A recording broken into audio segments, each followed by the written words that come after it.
kelgusida biz Inqob muhandislar maktabini ochishimiz kerak. Kelgusida nafaqat bu texnologiyalardan foydalanish, balkim yangi texnologiyalarni ixtiro qilishimiz kerak.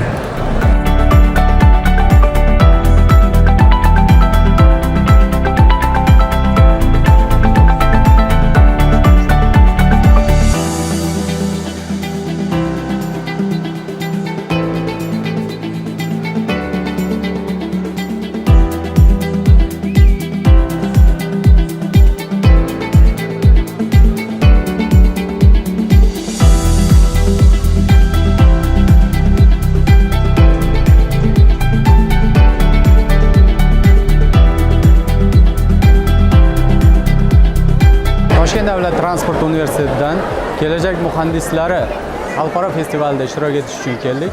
Ushbu xalqaro festivalda talabalarimiz va ularning ustozlari tomonidan ishlab chiqilgan robot texnika mahsulotlarini ko'rgazmasini havola etmoqdamiz. Ko'rgazmalarni yig'ish va ularning ma'lum bir dasturlarini ishlab chiqish uchun qo'llanmalar ishlab chiqqanmiz. Ushbu qo'llanmalar bo'yicha ko'rgazmada ishtirok etmoqdamiz.